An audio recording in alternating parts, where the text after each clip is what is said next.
And there we have it, people. Of course, the Chinese weren't playing fair as far as Nexperia is concerned. Nexperia is a Dutch chip maker, and it's been on the news recently because it was originally bought by China, and then they started to bring over some of their managers, some of them that were more faithful, I guess, to the Chinese government, and kicked out the Dutch managers that were there, and they overdid it so much that actually a Dutch court stepped in, a Dutch minister stepped in to prohibit this and take over control of Nexperia.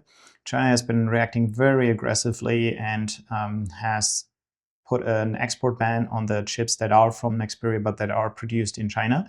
And now it comes out that actually what they've been doing all along is their typical game. They were trying to move everything to China, so they buy the company, steal the technology, despite agreements to the contrary, right? So you are free to buy a company to get their technology, but if you are agreeing not to transfer the technology and so on, and you still do it, then you're lying. And this is, of course, the typical Chinese playbook: steal, buy,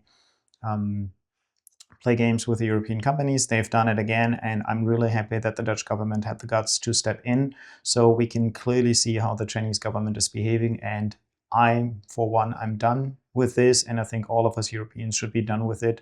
We're not playing these games with China anymore. If you think you're already in 2050, you're so modern, then how about you invent your own stuff instead of just stealing it left and right from Europe and the United States? Show us what kind of science you have. Go for it. I'm actually happy if you invent new stuff, but mostly what you're doing is stealing our stuff and then showing it off as yours. And sorry, that's got to stop, and we're not doing it anymore.